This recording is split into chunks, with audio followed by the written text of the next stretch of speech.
Salutare oameni buni și bine v-am regăsit pe canalul nostru de YouTube. Astăzi vom vorbi despre un telefon ce a apărut acum ceva vreme pe piață, însă nu a primit atât de multă dragoste pe internet. Ideea este că am intrat în contact cu acesta destul de recent, l-am butonat și am spus, de ce să nu vi-l arăt și vouă. Este vorba despre un telefon rugged, Nokia 800 TUF. Este un telefon destul de prostănac, ai putea spune, dar nu este dedicat stilului nostru de viață, stilului nostru de a fi obișnuiți cu 11.000 de GB de RAM, 11.000 de GB spații de stocare și așa mai departe.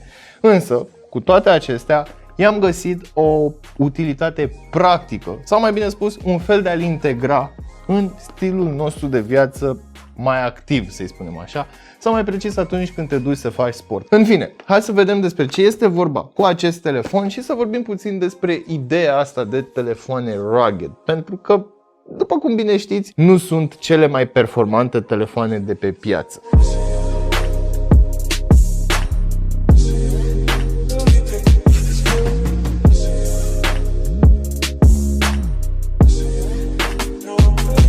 Ei bine, cutia arată ceva de genul acesta, ca și design se aseamănă foarte mult cu produsele Smart de la Nokia, iar pe spate avem câteva specificații cheie, cum ar fi protecție IP68, rezistență la căzături de până la 1,8 metri, integrare cu Google Assistant, 4G și Volte Ready. Asta înseamnă că poți vorbi la telefon, iar conexiunea la internet va rămâne în continuare 4G.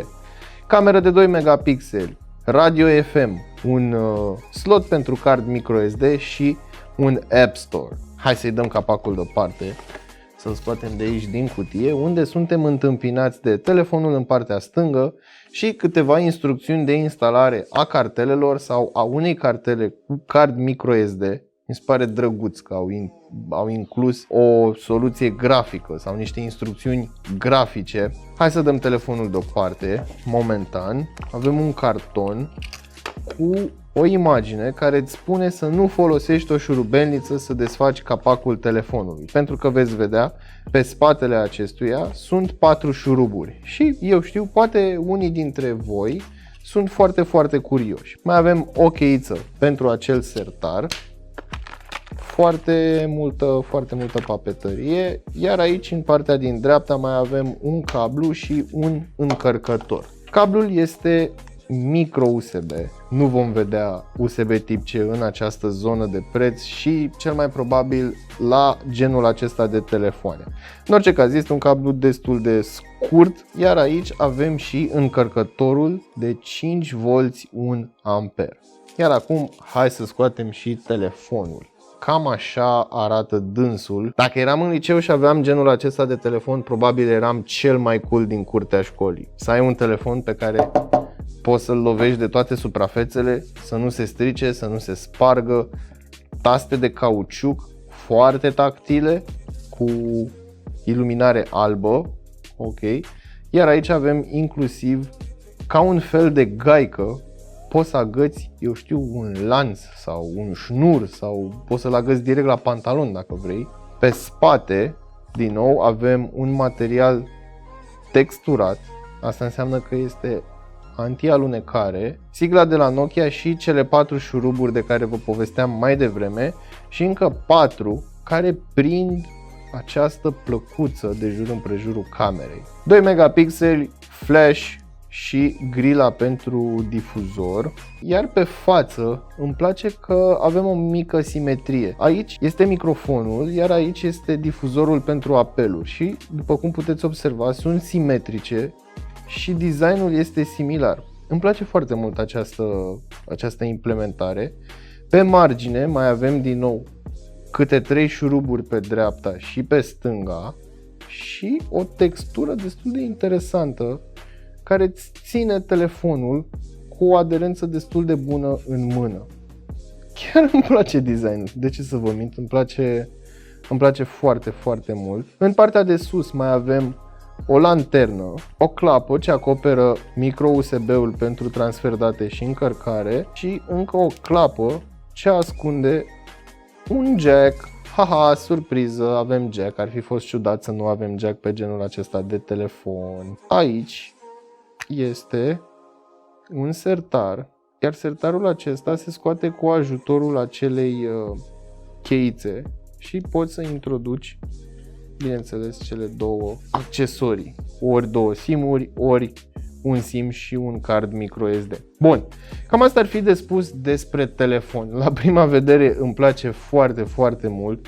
Dacă nu mă înșel, rezoluția lui era undeva 240 pe 320 de pixeli. Da, pe vremea aceea când aveai un astfel de ecran, puteai să spui că ești barosan, pentru că aveai un ecran destul de mare. Ca și design îmi place, ca și utilitate din nou îmi place, în ideea în care un astfel de telefon ar trebui să fie mai gros, să se simtă bine în mână și, bineînțeles, să fie ceva mai cauciucat, ca atunci când îl scapi să nu se facă praf la primul contact cu asfaltul. Pur și simplu este o unealtă, nu trebuie să fie altceva mai mult decât atât. Hai să aruncăm o privire și asupra softului. Ei bine, cam așa arată meniul principal, iar navigarea se va face cu ajutorul acestor butoane. Avem un buton pentru meniu, un buton pentru back, butonul de respins apeluri. Dacă mai țineți minte, la genul acesta de telefoane te aruncă direct în acest ecran principal și, bineînțeles, două butoane funcționale, stânga și dreapta,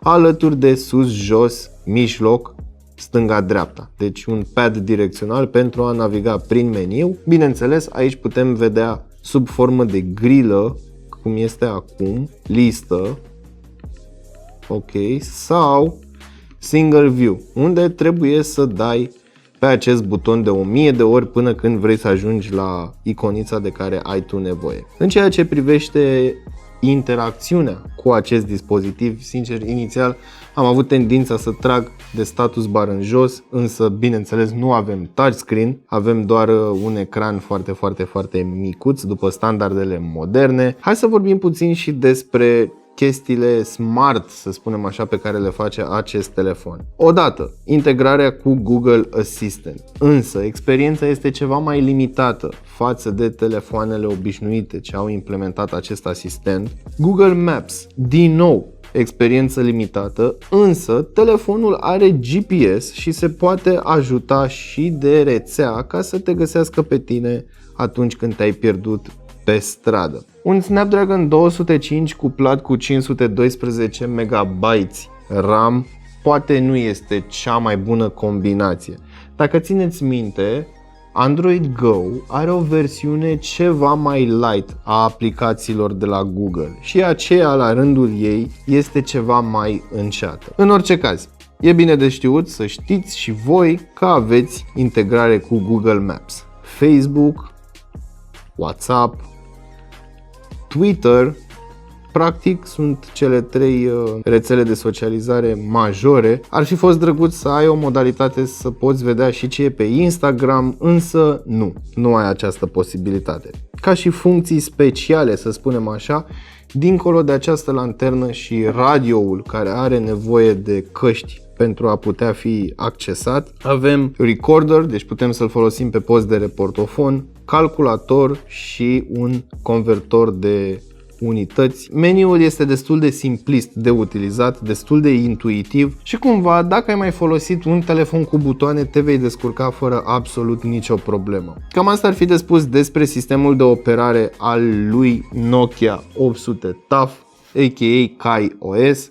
Sistemul este similar cu ceea ce am văzut acum foarte multă vreme la Nokia și la Samsung și la alți producători. O setare în stânga, o setare în dreapta, meniul pe butonul din mijloc, sus-jos pentru navigare prin iconițe și un buton de back plus butonul roșu care mă aruncă direct în ecranul principal. Să nu uităm și de autonomie. Telefonul vine cu un acumulator de 2100 de mAh. Asta înseamnă că o să-ți ajungă bateria asta pentru totdeauna. Bine, exagerez, dar 2-3 zile poți să storci din acest telefon fără absolut nicio problemă, pentru că nu are ce să consume. Fizic nu are ce să consume, ecranul are o rezoluție mică, poți să-l treci de pe 4G pe 3G dacă vrei și atunci vei avea un consum mai mic de energie și poți să folosești WhatsApp-ul sau să dai scroll pe Facebook fără absolut nicio problemă. Bineînțeles, experiența nu este similară cu cea pe care o găsim pe un smartphone cu care suntem noi obișnuiți, însă există. Bun, iar acum hai să vorbim puțin despre telefoanele astea rugged, pentru că v-am promis că spre finalul videoclipului vom avea o mică discuție. Majoritatea telefoanelor de genul acesta au specificații ceva mai scăzute. Bineînțeles, există modele care, eu știu, mai au un AMOLED, un ecran mai puternic, un procesor mai bun, poate ceva mai mult RAM și așa mai departe. Însă scopul lor este de a fi tăvălite, scopul lor este de a fi, eu știu, neglijate, să spunem așa. Cum văd eu telefonul acesta? Păi mă duc să mă plimb cu bicicleta și mă duc prin pădure, mă duc pe un traseu și parcă n-aș vrea să-mi sparg prețiosul meu telefon pe care am cheltuit o grămadă de bani.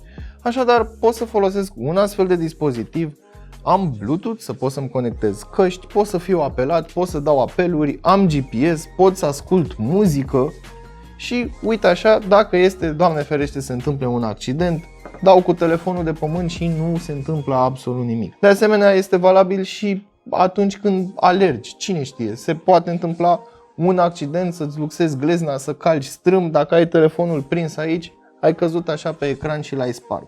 Cu un astfel de telefon, nici măcar n-ar trebui să-ți pară rău că s-a întâmplat ceva. Nu spun că este telefonul pe care să-l utilizezi de zi cu zi, eu știu, dar dacă nu ai pretenții sau nu ai cine știe ce nevoi de la un telefon, bineînțeles, poate să fie înlocuitorul tău pentru un daily driver. Dar ca telefon secundar, pentru cei care fac sport, pentru cei care practică sporturi extreme și așa mai departe, unde riscul de a face cunoștință cu podeaua este destul de mare, un astfel de telefon devine util, pentru că nu o să pățească absolut nimic. Și în momentul în care ai reușit să-l spargi, îl schimbi și cu asta basta, îți iei un alt rugged phone de genul acesta. Când vine vorba de un dumb phone, ei bine, iOS mi-a arătat că nu este chiar atât de dumb. Este întotdeauna loc de îmbunătățit și întotdeauna loc de implementat câte o chestiuță mică de tot smart în astfel de telefoane. Și de asta am spus, dacă aveam acest telefon când eram în liceu, probabil eram cel mai cool din curtea școlii, și cu asistent vocal, și cu Facebook, și cu WhatsApp, și cu tot felul de nebunii de genul acesta. Bun, cam atât pentru astăzi, până data viitoare știți ce aveți de făcut, nu uitați să verificați descrierea pentru linkuri utile și prețuri actualizate și totodată dați-vă cu părerea despre acest telefon în secțiunea de comentarii de mai jos. Salut!